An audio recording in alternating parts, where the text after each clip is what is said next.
Yun. Nakapitik din, no? Biruin mo yun, doon ko makikita sa labaan. Sakto, ha? 10-10 mamaya.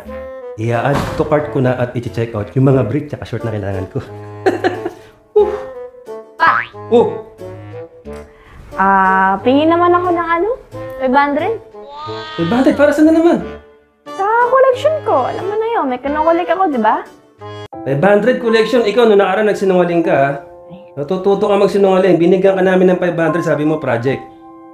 Tapos makita-kita ko collection lang pala. Ang hirap kitain ng pera kay Amanda. Diba, ilang beses ko sinabi sa'yo, masama magsinungaling. Wala mo na. Ako, namimiyasa ka. Pa. Ano na naman?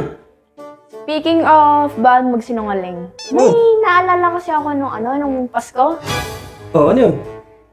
Di ba, Papa? Binigyan ako ng ninong ko ng 1K. Oh.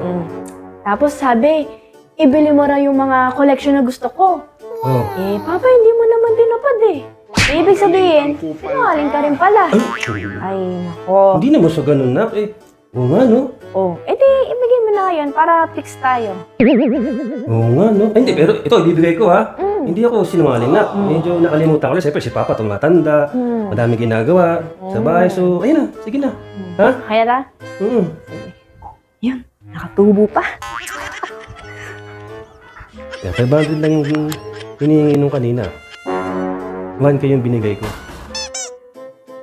Hayaan mo na. Importante, nabawasan yung kasalanan ko. Brief short. Okay na to. Okay na walang brief.